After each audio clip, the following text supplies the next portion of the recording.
The curse beneath Balite Drive everyone in the city knows. The road Balite Drive long, narrow, paved with cracked cement. And urban myths, it's where lovers park in the dark, where engines stall for no reason, where people hear tapping on their windows. But no one's outside. But what most people don't know is that one house still stands at the far end, not abandoned, not haunted, just quiet, too quiet, like the house itself is holding its breath. The woman who lives there is called Aling Rosa.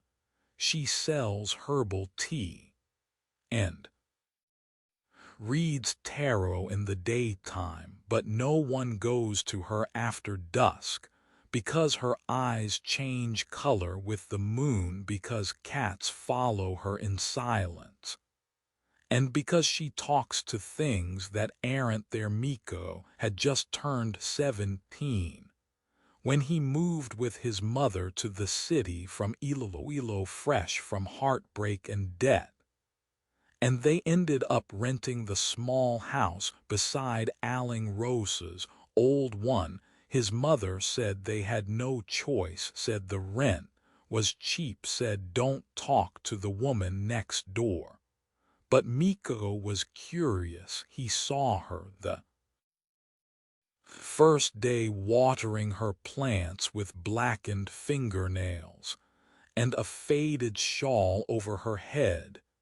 She smiled at him, but her teeth were too white, too perfect, like a smile that didn't know how to die. He waved back that night. He found a strange mark on his doorknob. 3 dots burned into the brass in a triangle pattern. And the next morning there were dried leaves shaped like tongues on his windowsill. He told his mother, who grew pale and whispered, "It's starting again." Miko didn't know what she meant. She never explained, only began placing salt in the corners of the house, began boiling herbs and hiding them in bottles behind the altar, began sleeping with an old dagger beneath her pillow. She said nothing, but her eyes never left Aling Rosa's house. Miko tried to forget, until the dreams came. He was standing in the middle of Balite Drive, fog all around, a baby crying somewhere behind him, and a voice calling his name in a language he didn't know, a voice that sounded like his own mother, but deeper, older, broken. He woke up with his fingernails black. He washed them, but they stayed black for 3 days. Then he saw her again, Aling Rosa, standing at her window, staring at him, her hands making strange movements in the air, drawing invisible symbols that pulsed like breathing ink. And the moment she stopped, his nose bled onto the floor in the shape of a spiral. His mother screamed. When she saw it, she grabbed his arm and said, "We have to leave now, right now, or she'll take your skin, shell, wear it like it's hers. She's done it before." But the car wouldn't start. The house locked from the inside, and Balite Drive stretched longer than it ever had before, like the road was bending around them, trapping them inside a street with no end, no exit, no air. Miko found the book that night, hidden in the crawlspace behind the altar, wrapped in cloth, soaked with something dry and dark and old. The pages handwritten in red ink, symbols like eyes and teeth, pages that curled like bark from heat. It was his grandmother's journal. She was a manga gamut from Capes who once battled a Mancuculum, who cursed her family with fire that doesn't burn light, that doesn't show, and blood that refuses to clot. She wrote that the curse would come back for the bloodline, for the boy born with midnight on his tongue, for the one who dreamt in backwards prayers. Miko felt sick. He remembered the dreams, the whispers, the shadow under the bed that had no body, the mirror that cracked when he looked into it too long. And then he remembered his birthmark, 3 dots on his left shoulder in the shape of a triangle. The same shape burned into the doorknob. The same shape in the book. The curse wasn't coming, it was already here. That night his mother sat him down and told him everything, told him about her mother's feud with Rosa's clan, told him about the child born with eyes like mirrors and skin like ash who died after seeing the witch's true face, told him about the bargain his Lola made to seal the curse in exchange for her own soul. But the seal had broken when they moved to Balite. Rosa was waiting. She never aged because she fed on years. She never slept because she watched for souls. She wore the faces of those she killed like masks at a carnival. And now she wanted Miko's. He said, "What do I do?" His mother gave him a needle black thread, a small stone covered in carvings, and a chicken's heart wrapped in banana leaf. She said, "When the witch calls, you do not answer with words, answer with silence. Walk backward into the fog, spit into the wind, and so your name shut before she finds it." It made no sense, but that night the dream came again, and this time he didn't wake up. He was on the road again, fog around him. And this time the baby was closer, crying louder. And he saw a woman crawling toward him, bent backward, mouth open too wide, her fingers too long, her voice saying his name over and over, each time sharper, more familiar, more like his own. He remembered the warning. He didn't answer. He sewed his lips in the dream, 1 stitch, 2 stitch, 3. And the woman screamed, screamed so loud the fog split apart, and the stars above them exploded in black. And then he saw her true form, not a woman, a shell, a skin filled with smoke and shadow, wearing a necklace of teeth and a crown of ribs, her body stitched with the names of every boy she had devoured, each name twitching like worms. She touched his face and burned him, but he didn't scream. He placed the stone between them, and it glowed. She recoiled. He threw the chicken heart at her feet, and it burst into flame. And then he spoke her name backward, arrows, Nyla, and she cracked like glass. The dream ended. He woke up with blood on his mouth, stitches still fresh, and the air around him cold like the inside of a freezer. His mother gone, vanished, only her necklace left on the pillow. The neighbors said they never saw anyone move in, said the house was abandoned, said no one lived there for years, but Miko remembered everything. And Rosa's house was gone, burned to the foundation. No ashes, just a single black thread nailed to the gate. He lives in Balite, still drinks herbal tea, draws strange shapes in the air when strangers pass by, And at night, sometimes the cats follow him in silence, and he smiles with teeth too white, too perfect, like a smile that doesn't know how to die. Her eyes were sewn shut in the hidden part of Antique where rice fields meet jungle, and the air smells of salt and burnt feathers. There was a barangay no one visited on purpose. Its name was Bahay, but locals called it Hingi because everything there comes at a price.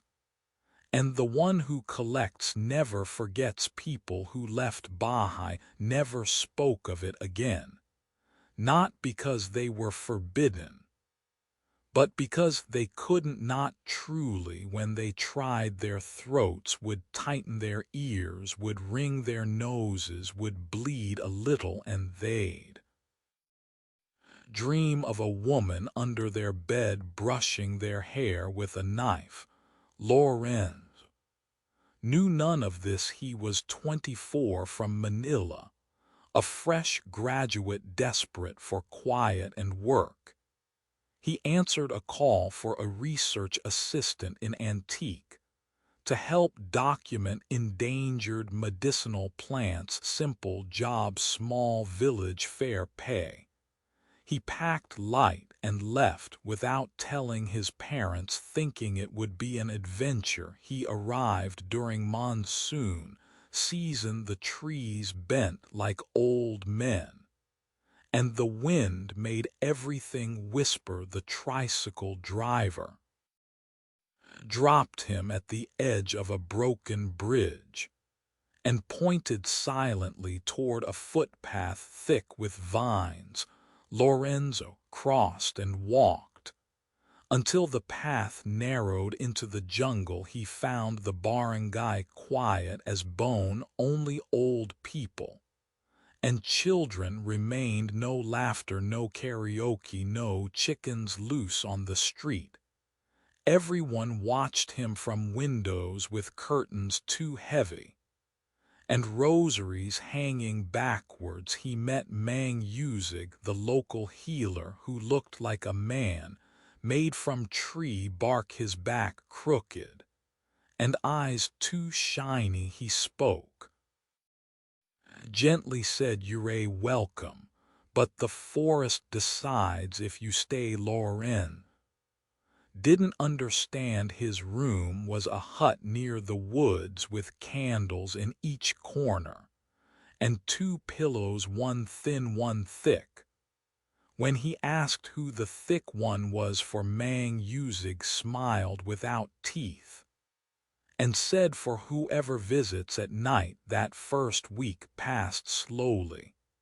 He took notes on plants, herbs, crushed roots that smelled of garlic and dried blood. Sometimes Mang Usig showed him old jars filled with animal bones.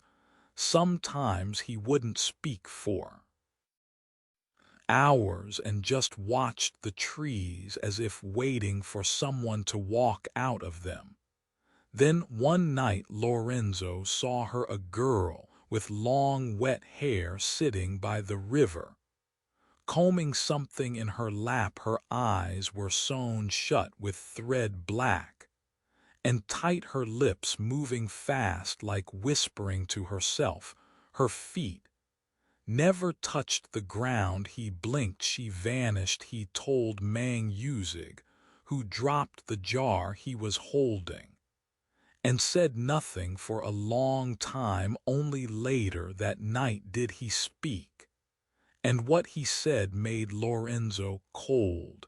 "She is called Aneda. She was born in this village many lifetimes ago and cursed it forever. She is Mancuculam and mother to the cursed ones. And if you see her, it means she already knows your name." Lorenzo tried to leave, but the bridge was gone, not broken, not missing, just gone. Like It had never been there. The path behind him now overgrown, the trees pressed tighter, and the air grew too thick to breathe. He started to change at night. He heard breathing under his bed, footsteps on the ceiling dripping from the walls. He'd wake up with mud on his feet.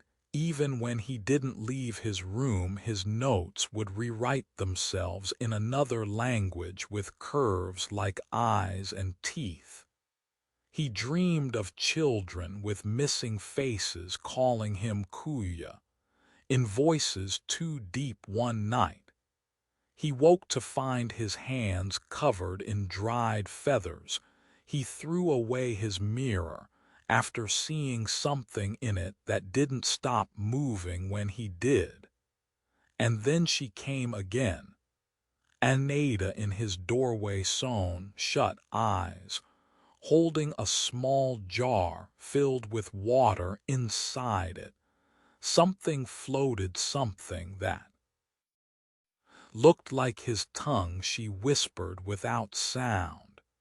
And he understood. You took without asking. You entered my land. You stole my name by speaking it. Now give me yours. He ran to Mang Yuzig, who no longer looked old, now tall and strong and dark. His skin gleamed like roots soaked in oil, his eyes like twin mouths, and his voice echoed like drums. It is too late. She has already taken your words, your sleep, your skin. She will wear your name until it forgets you. You will forget yourself too. Lorenzo begged, but Mang Yuzig only handed him a blade carved from the rib of a pregnant goat. Said, this is the only thing she fears, not because it kills, but because it reminds her she used to be human. Lorenzo sharpened it each night, waited for her.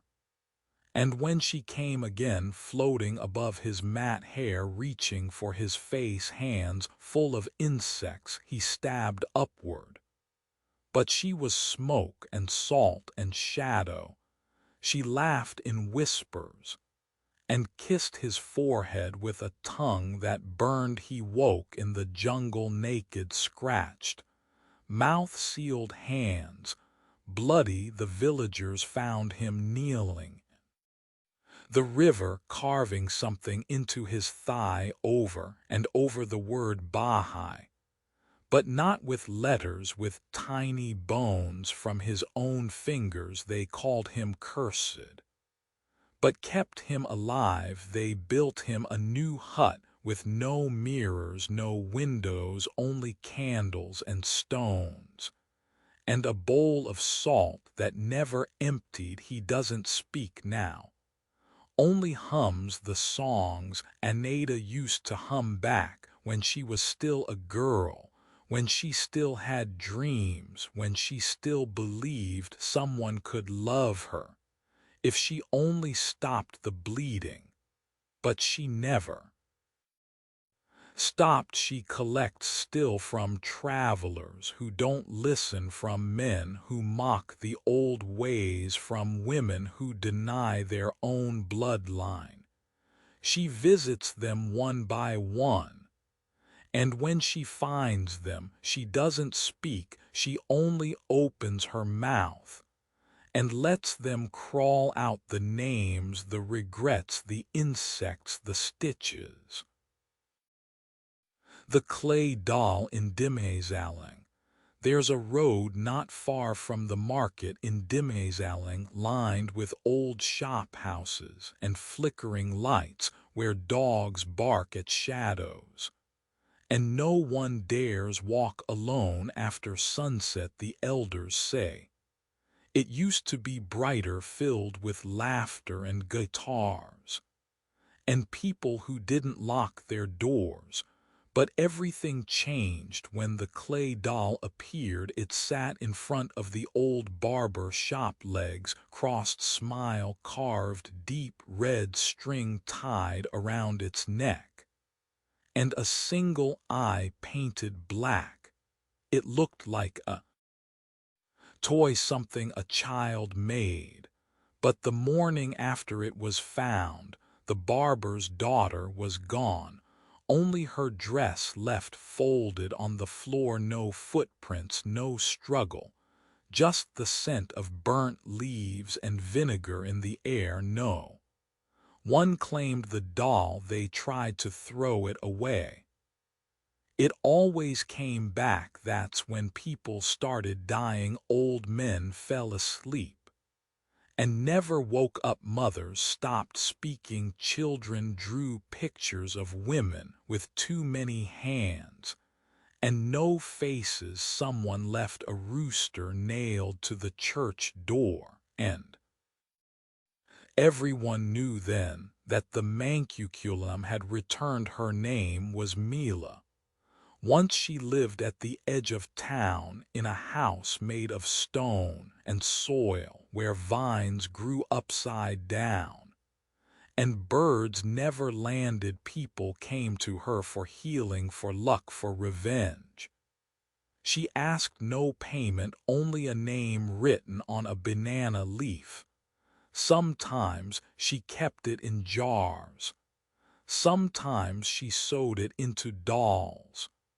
But then she was betrayed. A merchant accused her of killing his son, said she poisoned the well, said she twisted the boy's bones with her tongue. The townsfolk came with torches and knives. They burned her house.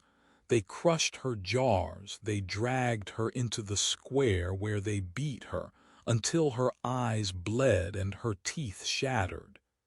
She cursed them with her final breath, not with words, but with silence. She took her tongue from her mouth and buried it under the church. Then she vanished. No body, no ash, only the sound of clay cracking as her last doll shattered in the fire. Years passed, and people forgot, until Layla moved into town, 17, fast-talking, born in Quezon City. Sent to Dimanezalang after she punched her school principal for touching her arm, told her mother she didn't care about superstitions, didn't care about churches or spirits or stories about dolls.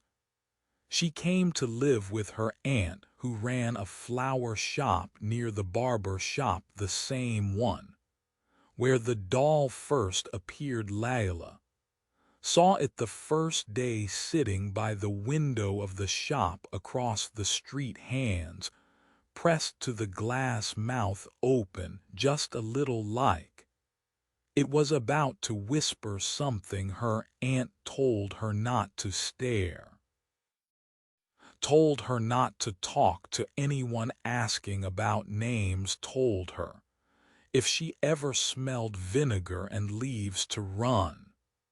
But Layla didn't listen. The doll fascinated her. Sometimes it moved, she'd catch it facing a different direction, eyes rolled up, hands pointing toward the street. And once it was gone completely, only to reappear beside her shoes at night. She asked around. No one would speak of Mila. Only the oldest vendor in the market said anything. He leaned in and whispered, she still walks under the skin of others. Sometimes the prettiest girls are hers, sometimes the quietest children, sometimes even the birds. If you see one watching, you don't blink. That night Layla had a dream, a field of dolls, buried neck-deep in soil, all of them whispering her name, some smiling, some crying, one reaching for her with broken fingers.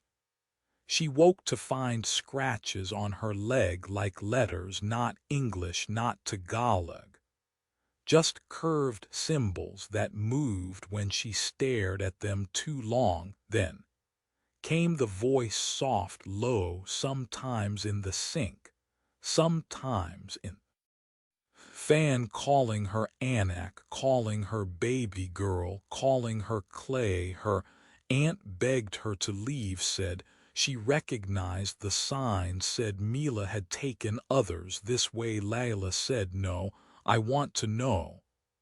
I want to see her face. The next night she lit a candle and sat in front of the doll, placed it on the table, asked it who it really was, what it really wanted, and it smiled wider and cracked down the middle, and a single black beetle crawled out and died then.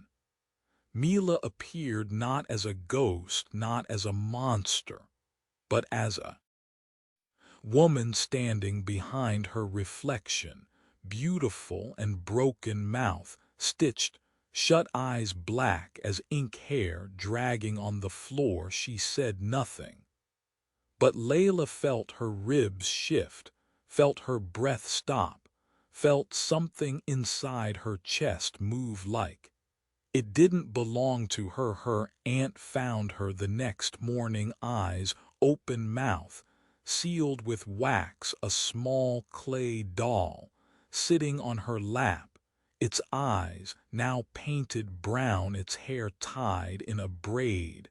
Just like hers, the town held no funeral. The body vanished before sunset. The barber shop closed. The flower shop was sold.